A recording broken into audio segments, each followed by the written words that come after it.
E aí, tudo bem com você? A partir de agora, nós começamos uma jornada super especial, dominando os conhecimentos sobre Git e GitHub, uma ferramenta de controle de versões que cada vez mais é utilizada para fazer o controle de projetos, o controle de equipes que trabalham simultaneamente ao redor de todo o mundo. Fique ligado, meu nome é Jonathan da Cruz e a partir de agora nós vamos começar esse aprendizado e eu te faço companhia até o final do curso, trazendo novas informações de como você pode conhecer ou otimizar seu conhecimento sobre a ferramenta, sobre o Git, tá certo? Antes de mais nada, esse slide que a gente está vendo agora está disponível no material do curso. Então, você simplesmente pode fazer o download e estar acompanhando e fazer anotações conforme achar pertinente. Além de todos os materiais que são vistos aqui, como códigos de execução, como slides, estão sempre disponíveis nos materiais extras do nosso curso. Então, a gente vai ter um apanhado sobre qual é a didática do Git, o que é controle de versão, por que eu devo utilizar o controle de versão, quais eram os grandes desafios que eram enfrentados por equipes de desenvolvimento antes de compartilhar-se uma ferramenta, uma ideia de compartilhamento de código e envio de código simultâneo, que a gente vai ver a partir de agora. Também nós vamos permitir que você faça aí um overview do que você sabe até agora, do que você vai aprender para o final do curso. Nós vamos praticando ao longo das videoaulas com a criação de um repositório mão na massa. Vamos executar todas as tarefas em um repositório Git e aí vamos acompanhando qual é o resultado. Para quem não conhece, basicamente a história, o objetivo do controle de versão é muito simples. Nós, em todos os dias, particularmente na vida de um desenvolvedor de software, vamos precisar manipular diversos arquivos. Não vale a pena e não tem nem sentido sair reescrevendo tudo do zero, não é mesmo? Então, a gente vai caminhando com essa evolução do nosso código e para isso nós precisamos de algo que seja seguro para fazer o armazenamento, bem como de algo que possa ser revertido. Você provavelmente, se nunca ouviu falar na palavra controle de versão, já deve ter realizado esse procedimento em alguma vez no seu computador, enfim, em quais mecanismos você utiliza. Fazendo o seguinte, copiando um arquivo e jogando ele dentro de uma pasta. Jogando dentro de outra pasta, você versionou aquele arquivo, aquele texto, aquele código que antes era em um único local, você fez aí a quebra e divulgou ele, disseminou ele para dois locais. Basicamente, esse é o conceito mais básico de controle de versão. Mas e por que você deve controlar a versão do seu projeto? Um breve overview que a gente teve até agora faz você entender a seguinte forma: tudo é evolutivo, ainda mais em um momento em que vivemos com a expansão das tecnologias de IA, de muitas ferramentas que geram código pronto para determinadas soluções e situações que a gente enfrenta. Armazenar esse código de maneira segura é o motivo principal de por que controlar a versão do meu projeto. Pense que algo deu errado e eu preciso reverter. Eu vou ter que sair catando o que está errado, o que eu fiz a alteração? Não. Eu simplesmente posso voltar a uma etapa anterior, onde meu sistema estava correto, onde meu sistema estava seguro, e isso de uma forma muito mais rápida, né? Sem que existam maiores prejuízos no decorrer da nossa jornada. Uma breve explanação sobre esse processo da história, né? Lá em 1982, a gente começa a perceber que já existem ferramentas pensadas em controle de versão, claro que ainda em um caráter muito limitado, né? Que era o fato do RCS, que ele era muito famoso na época, que foi no ano do seu lançamento, porém ele era basicamente um software com um banco de dados local que efetuava o controle da versão daquele arquivo único que você estava manipulando, né? Não pensando em uma questão de projeto, como a gente vai ver com a utilização do Git, mas sim de um texto ou de uma modificação de alguma imagem, ele fazia esse papel em arquivos únicos. Lá no ano de 2000, né, com essa visão e com a necessidade de compartilhar código, de compartilhar time, a Adobe fez aí o lançamento do Subversion. Foi muito tempo, foi por muitos anos o principal, um dos principais softwares ou mecanismos, na verdade, né, para fazer esse controle de, de armazenamento de versões dentro de um projeto.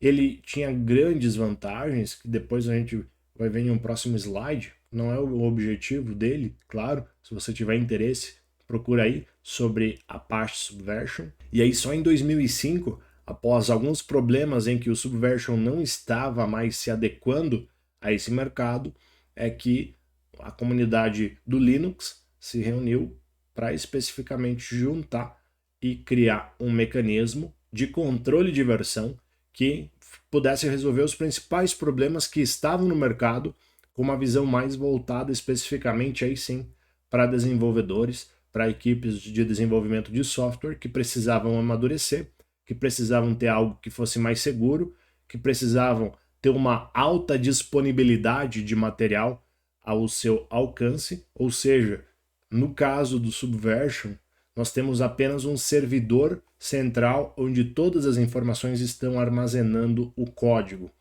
A versão do Git já é um pouco diferente, certo? Atualmente, então, não tem uma empresa por si só que não trabalhe com essa questão de versionamento de código. Com N tecnologias, é claro, mas algo que favoreceu e favorece a questão de trabalho híbrido, de trabalho remoto, é essa possibilidade de desenvolvedores trabalharem em qualquer canto do mundo e publicarem as suas alterações. Aqui vão alguns tipos de versionamento, né, ao longo da história, sem se deter muito.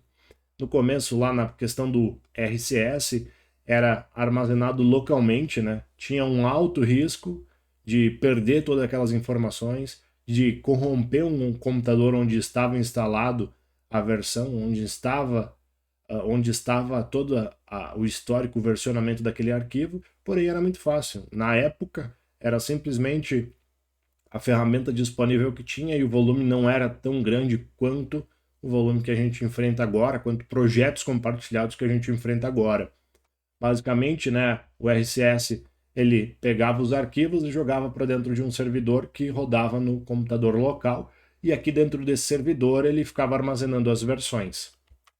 Avançando um pouco, lá no ano de 2000, né, com o lançamento do Subversion, nós temos isso voltado para trabalho em um ambiente mais corporativo, mais colaborativo, onde, com o passar do tempo, empresas precisavam de equipes e, às vezes, essa equipe não estava alocada em uma mesma rede local, e aí acabava dificultando essa questão de publicação de arquivos.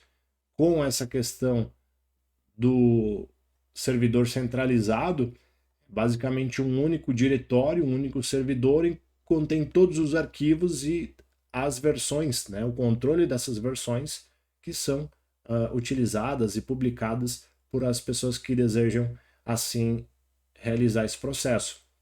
O grande problema é que, por ele ser centralizado, existe a questão de downtime, né, de informações que acabavam não podendo ser publicadas pelo fato de que esse servidor central estava fora do ar. Essa é uma versão para Windows, né, de uma ferramenta, um client, né, que rodava o Subversion, né, essa versão do Tortoise SVN. Então, basicamente, aqui nós temos a possibilidade de visualizar quais são as modificações que foram realizadas no arquivo. Aqui ele efetuando um commit, certo? E aí aqui eu tenho todos os arquivos que foram modificados, enfim. E aí esse era o ambiente disponível para Windows. E aí sim, com esse surgimento, com esse aumento de demanda, nós temos aí os servidores, as versões distribuídas, né? Onde nós temos cada vez mais vantagens, onde exatamente quando você faz um clone de uma aplicação, que é o que a gente vai ver, basicamente você está copiando toda aquela informação do controle das versões anteriores, de todo o código, e jogando uma cópia completa para sua máquina. Dessa forma, você pode fazer todo o processo, você pode trabalhar localmente em todas as fases do processo. E aí sim, no final, você pode estar fazendo a publicação para um ambiente remoto, e é nesse momento que ele vai fazer, que você vai precisar de uma conexão com a internet. Então, basicamente, com essa evolução que a gente teve, o Git se tornou uma grande ferramenta para controle de versão. O Git é uma ferramenta para controle de versão e publicação de projetos, e o GitHub, ou GitLab, ou Bitbucket, você já deve ter ouvido falar em algum, basicamente é um grande repositório, né, para ficar compartilhando esse controle de versões, e alguns projetos muito comuns, né, como é o projeto do próprio Linux, está público na comunidade, né? Então ele está público aí, provavelmente você consegue fazer o download, manipular esses arquivos de forma gratuita pela licença que ele utiliza, né? Então o GitHub, o GitLab, o Bitbucket nada mais são do que repositórios com todos esses códigos, com esse controle de versões que estão dentro dele englobados. Então aqui é uma imagem bem antiga, né, do próprio site do Git, onde nós temos uma hierarquia, né, de como as coisas funcionam aqui. Algumas informações importantes quando ele faz o commit, né, gravando um hash, ou seja, todo commit ele tem uma informação, ele tem um identificador único, né, garantindo que ele possa ser revertido até aquela etapa anterior onde tudo estava funcionando perfeitamente, né? Aqui a gente tem uma série de áreas diferentes, ou seja, como a gente pode trabalhar localmente na nossa máquina, a gente tem o nosso diretório de trabalho, uma área de stage e depois uma área depois de efetuar o commit, exatamente jogando para esse nosso repositório, onde os códigos vão ficar guardados. Mas isso é assunto para a próxima aula. Te espero lá e bem-vindo. Vamos dar início a esse nosso processo de aprendizado de Git e GitHub. Espero você na próxima aula. Um forte abraço.